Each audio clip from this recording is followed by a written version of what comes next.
আসসালামু আলাইকুম এভরিওয়ান, আশা করি সবাই ভালো আছেন। আলহামদুলিল্লাহ আমিও ভালো আছি। আজকে আপনাদের সাথে ভিন্ন রকম একটা অভিজ্ঞতা শেয়ার করব। এক কথা সেটা একটা পথ চেনা বা জানার কথা বলতে পারেন। আমি আমার শৈশব থেকে এই পথ দিয়ে চলাফেরা করি, তারপরও আমার কাছে এই রাস্তাটুকু, এই জায়গাটুকু একদম অচেনা ছিল। সেটাই আপনাদের সাথে শেয়ার করব। আমি চাঁপাইনবাবগঞ্জ থেকে রাজশাহী মোহনপুর অনেকবার যাতায়াত করেছি। এখন পর্যন্ত যতবার যাতায়াত করেছি চাঁপাইনবাবগঞ্জ থেকে রাজশাহী মোহনপুর, সেটা দুইটা রাস্তা দিয়ে যাতায়াত করেছি। একটা হলো রাজশাহী দিয়ে চাঁপাইনবাবগঞ্জ থেকে সরাসরি রাজশাহী তারপরে মোহনপুর, আর দ্বিতীয়টি হলো চাপাই থেকে আমনুরা মন্নমালা তানোর হয়ে মোহনপুর। এবারও আমি চাপাই থেকে আমনুরা মন্নমালা তানোর হয়ে যাচ্ছে, কিন্তু এবার চাপাই থেকে আমনুরা পর্যন্ত রাস্তাটা একটু ভিন্ন। এই রাস্তাটি রেল লাইনের পাশ দিয়ে আপনারা দেখে থাকবেন, চিকন সরু একটি রাস্তায় বয়ে যায়। একদমই সেই রাস্তা দিয়ে আমরা আজকে যাতায়াত করছি। রাস্তাটি একদমই গ্রামের ভেতরের রাস্তা। দেখতে পাচ্ছেন দুই পাশে কত ঘন বসতি, এবং এইরকম মাটির বাড়ি দেখা খুবই দুর্লভ। সচরাচর গ্রামের ভেতরে ছাড়া এরকম মাটির বাড়ি এখন দেখাই যায় না। এবং রাস্তার দুই পাশে এরকম বড় বড় গাছগুলো দেখতে খুবই ভালো লাগছিল। প্রাকৃতিক সৌন্দর্য উপভোগ করতে করতে আমরা যাচ্ছিলাম।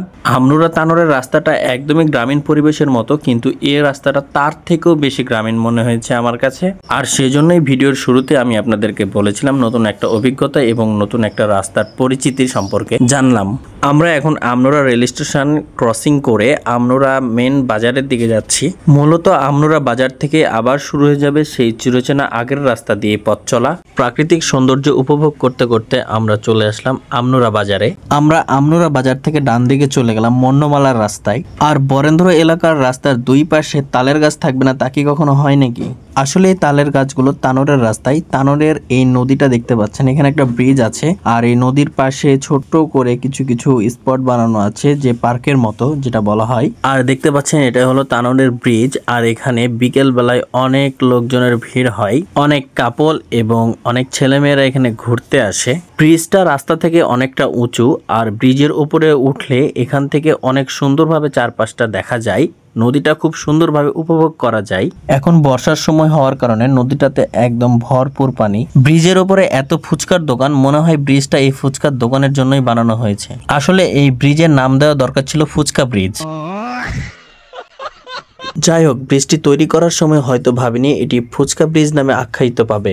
ব্রিজ থেকে নেমে আমরা সামনের রাস্তায় এগোতে থাকলাম। সামনের রাস্তাটা খুবই সুন্দর, চারিদিকের ভিউ দেখে একদম প্রাণ জুড়িয়ে যাওয়ার মতো।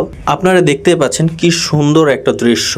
বর্ষায় নদীর পানি বেড়ে কি সুন্দর একটা প্রাকৃতিক রূপ দিয়েছে। নিঃসন্দেহে বলতে পারি যে কেউ এখানে আসলে এই জায়গার প্রাকৃতিক রূপ দেখে সে মুগ্ধ হবে। বর্ষার সময় ছাড়াও এই জায়গাটি দেখতে অনেক সুন্দর লাগে, কারণ দুই পাশ দিয়ে বিল আর মাঝখান দিয়ে সুন্দর সরু রাস্তা বয়ে চলেছে। অনেক ভ্রমণ প্রেমী লোক আছে, তাদের জন্য এই জায়গাটা খুব সুন্দর একটা ভ্রমণ হতে পারে। ওকে ভিউয়ার্স, সবাই ভালো থাকবেন, সুস্থ থাকবেন। আর ভিডিও ভালো লাগলে অবশ্যই লাইক কমেন্ট শেয়ার করতে ভুলবেন না। আর হ্যাঁ, আপনাদেরকে অসংখ্য ধন্যবাদ এতক্ষণ ধরে আমার বকবক শোনার জন্য। আসসালামু আলাইকুম।